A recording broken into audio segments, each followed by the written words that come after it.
que inicie la grabación. Ok. Entonces, fíjense. ¿Qué es lo que hacemos nosotros inicialmente dentro del simulador de proceso? Empezamos a definir lo que serían los fluidos que vamos a trabajar y posterior a ello las condiciones de proceso. Entonces nos ubicamos, bueno, déjenme mostrarles cómo es el paquete. Aquí rápidamente se los muestro. ¿Ven? El paquete de ingeniería. Vamos por acá.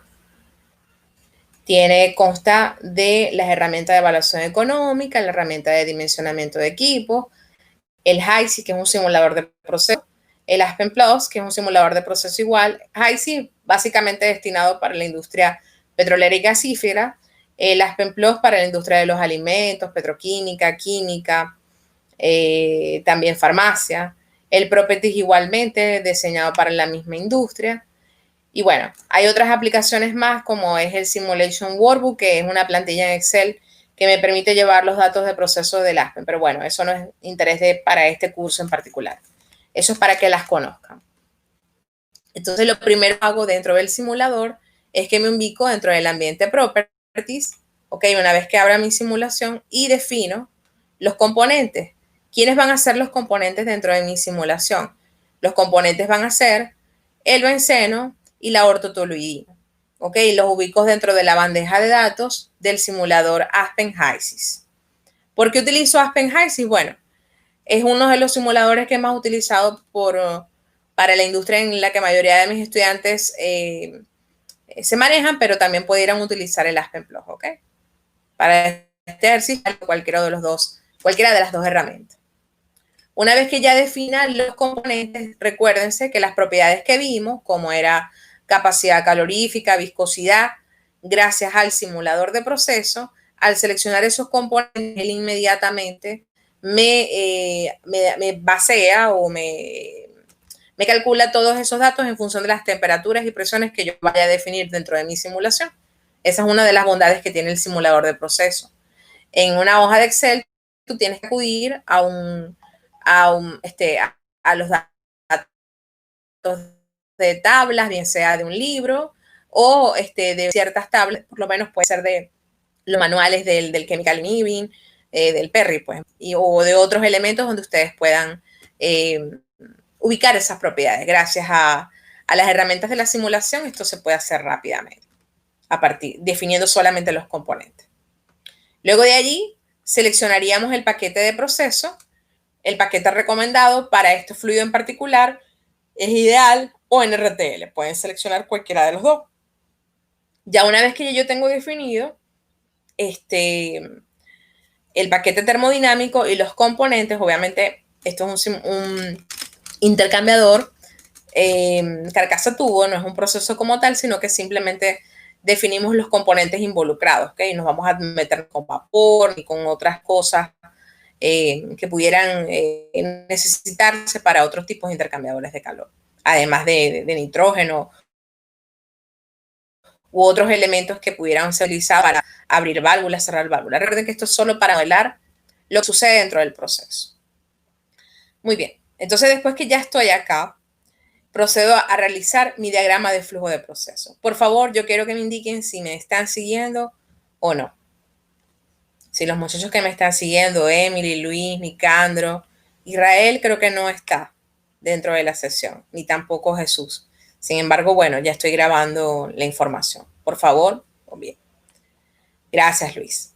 Entonces, ya estoy dentro del diagrama de flujo de proceso. Obviamente, para ahorrar tiempo, yo lo que hice fue realizar las conectividades. Se los explico de forma rápida.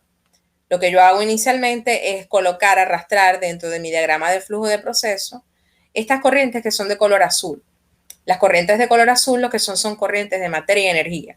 Si recuerdan, dentro de lo que hemos visto de intercambiadores de calor, sabemos que para poder construir o dimensionar el equipo necesitamos hacer que balance, el balance de materia y el balance de energía. Igualmente lo tienen que hacer en el simulador. Entonces planteamos nuestras corrientes de entrada y nuestras corrientes de salida. Sépase bien que son corrientes de materia. Entonces, Dentro del simulador de proceso, por lo menos en este tipo particular de simulador, este simulador tiene una forma de iterar que le permite calcular los datos, bien sea de entrada o los datos de salida del proceso. Esa es una de las bondades de un simulador o herramienta orientada por ecuaciones, ¿ok? Deben de recordarlo de lo que vieron en métodos numéricos, la forma que se utiliza para poder lograr la convergencia de un proceso o del volumen de control de un equipo. Aquí en este caso particular lo que estamos haciendo es estableciendo como volumen de control el intercambiador y estableciendo las conectividades es decir, las corrientes de materia como la ortotoluidina de entrada y ortotoluidina de salida y el benceno de entrada y el benceno de salida, o sea, corriente fría, corriente caliente, indicándolas dentro del equipo. Dentro de este simulador podemos manejar, bien sea equipos sencillos, como son calentadores y enfriadores, en donde se hace un cálculo, digamos, corto, método corto, para poder determinar los datos de proceso. Eso me refiero al duty, me refiero al coeficiente de transfer entrada o de salida de mi proceso, como de mi proceso. Ahora, si yo requiero modelar de forma robusta o rigurosa ese intercambiador de calor, debo de irme por un intercambiador, bueno, en el caso que esté modelo intercambiador carcasa tubo, este intercambiador que está acá, o puedo también irme a otros equipos de transferencia de calor, como pudiera ser un horno de fuego directo, como pudiera ser un aeroenfriador, como pudiera ser un intercambiador de múltiples corrientes o una caja fría o un intercambiador de placas. ¿Ok? Entonces, dependiendo del diseño que ustedes vayan a manejar, pueden tomar cualquiera de estos equipos. Este simulador en particular, el Aspen HYSYS, me permite modelar esta variedad de equipos, ¿ok? Y me permite elaborar la hoja de datos mecánicos del mismo. Bien. Entonces, el próximo paso que haríamos acá es definir, en función de lo que nosotros leímos ahorita, las corrientes de entrada y de salida. Aquí en este ejercicio, para facilitar lo que serían los cálculos, yo procedí a definir las corrientes de benceno. ¿Cuál es la primera? Recordando lo que nosotros vimos en clase, lo primero que nosotros tenemos que hacer al momento de dimensionar un intercambiador de calor. Vamos a ver si lo tienen fresco. ¿Qué es lo primero que debemos de hacer? Lo recordamos, a ver si lo tienen fresco. Lo recordamos, vamos a ver, Luis. Ok, vamos a mostrar rapidito para que todos me sigan. Voy a terminar de compartir y voy a ubicarme otra vez en la presentación. Entonces, recordemos lo que vimos en las clases previas. Las etapas finales principales, son consideraciones iniciales, análisis lado tubo, lado carcasa, coeficiente de transferencia global y los análisis hidráulicos. Inicialmente lo que hacemos es ubicar en dónde va el fluido, cuál va a ser el fluido que va por la carcasa, cuál va a ser el fluido que va a ir por los tubos, la localización espacial. ¿Qué criterio debemos de tomar en cuenta para la localización? ¿Recordamos cuáles eran esos criterios?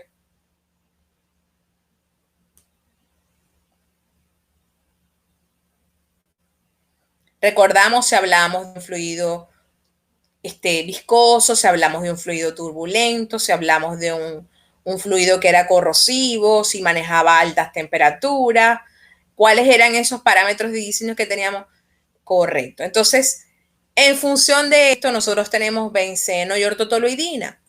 Leamos el enunciado. El enunciado nos dice que es una corriente de 90.000 libras hora que debe de ser calentada de 75 a 145 grados Fahrenheit.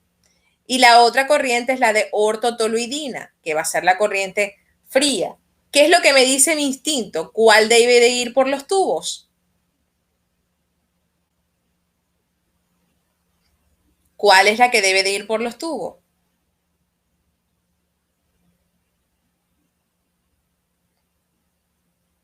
el benceno, porque es más corrosiva, ¿ok?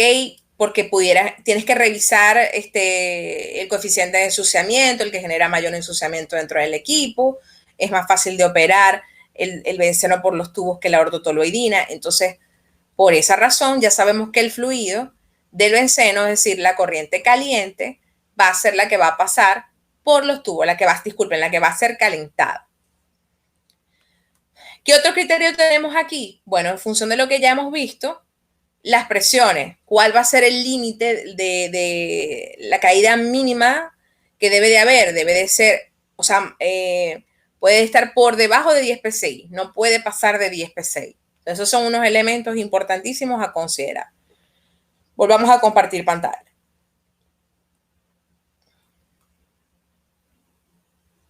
Entonces, eso fue lo que hice en el ejercicio. Definí las condiciones de proceso. ¿Cuáles serían las condiciones de proceso? Mi temperatura, mi presión, el flujo. No es, ustedes aquí observan a ver que aparece estos cálculos en color negro y los otros en color azul. Esto indica, los que están en color azul, que son datos requeridos, es decir, son datos que nosotros como usuarios debemos de tabular dentro del simulador de proceso. Entonces, los datos que están en color negro son datos calculados. Sabemos que de la ortotoluidina no conocemos el flujo necesario para poder garantizar ese calentamiento del benceno. Pero sí tenemos las condiciones de operación del benceno. Sabemos que el benceno va a entrar a 75 grados Fahrenheit, a 50 psi, y van a ser necesarios calentar 90.000 libras por hora. Recordemos que estos datos de propiedades, gracias al simulador de proceso, que los teníamos que tabular con una hoja de Excel, no son necesarios, ya son cosas que están obsoletas, ya las hojas de datos, ya eso es algo obsoleto. Sin embargo, por ahí les pasé unas hojitas de datos para que ustedes, si quieren hacer un ejercicio sencillo, lo hagan o lo entiendan el por qué, ¿no? Pero ya saben que todo esto tiene su explicación, que se basa en el método de Kerr, hay unas correlaciones que se basan en el método de Bell-Delaware, en fin. Entonces, en función de eso, ustedes van a realizar sus cálculos. Muy bien. ¿Qué sabemos entonces de la composición? Sabemos que por acá todo lo que pasa es benceno, y de la ortotoluidina, todo lo que pasa obviamente es todo ortotoluidina. De mi proceso tenemos las condiciones de temperatura de salida de ambos procesos, pero no tenemos el flujo. Entonces, al lograr modelar ese intercambiador de calor, ¿okay? Presiono doble clic, aquí veo las conectividades, veo las corrientes de entrada del benceno, del benceno y de la ortotoluidina, tubo carcasa respectivamente, y las corrientes de salida. Por aquí defino los que serían los parámetros mínimos. ¿Cuáles son los parámetros mínimos que conozco? Los parámetros mínimos que conozco son que la caída de presión va a ser máxima de 10 psi. Y aquí me da algunas configuraciones que yo puedo tomar. 2 pasos por los tubos. Esto suponiendo un método corto. El método corto bajo el cual se mueve este simulador se llama, dentro del proceso, Simple Endpoint. ¿Ok? Si observan también, hay un coeficiente de transferencia de calor diferente al que ustedes utilizaron dentro en el otro ejercicio. ¿Qué es lo que hacemos nosotros ya cuando nos vamos a la geometría? Este es el cálculo que me da el simulador por default. Ahora, si ya yo me quiero adentrar un poco más en la geometría, o sea, especificar todo lo que serían los parámetros de diseño como diámetro interno de carcasa, el arreglo de los tubos, espaciamiento, baffles si son segmentados, aleteada, o sea, todo lo que es el tipo de tubo, toda la configuración mecánica, entonces ya tendría que modelarlo en forma robusta. ¿Qué parámetros voy a tomar aquí en cuenta? Recordemos que estamos hablando de un método corto, entonces definimos caída de presión permisible, la máxima permisible, y las condiciones de entrada y de salida. En función de estos datos, de los balances, pudimos calcular cuánto va a ser la corriente de ortotoluidina requerida.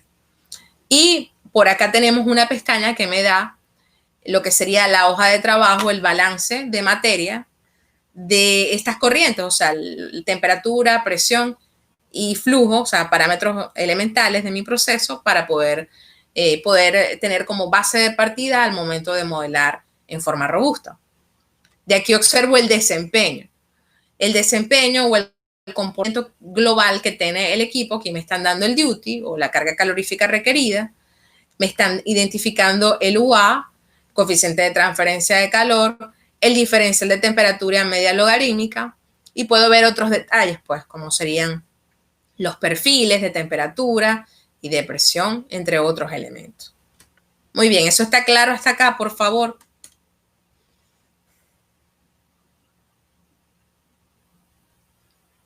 Hasta acá está claro, hijos.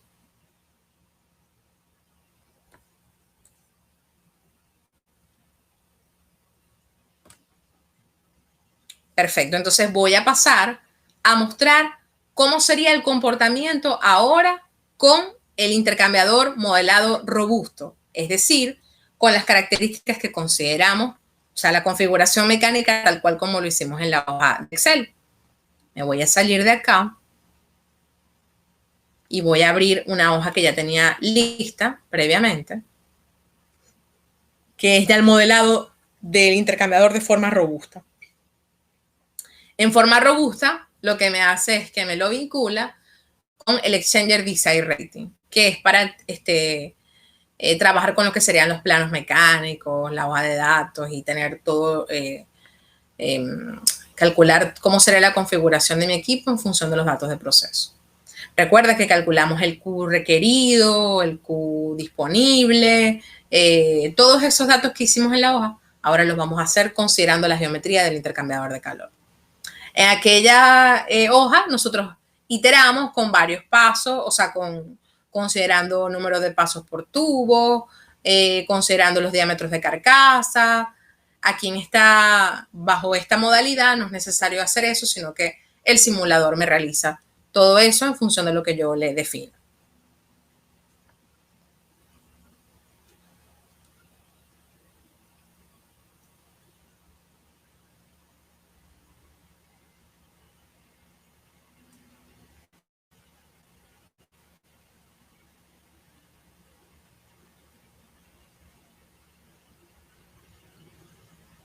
Vamos a tener un poquito de paciencia porque a veces se pone así. Vamos a ver si me lo abre. No, no lo voy a abrir por acá. No. Voy a abrir este.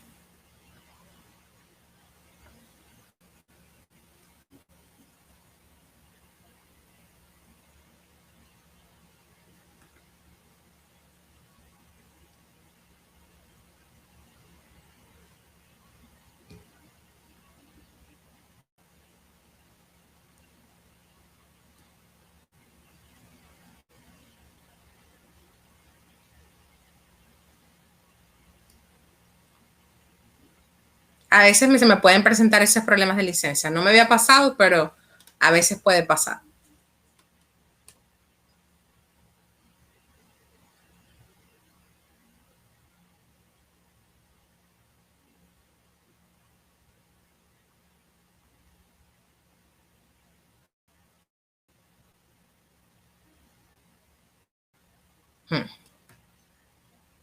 Voy a volver a abrir el de método corto.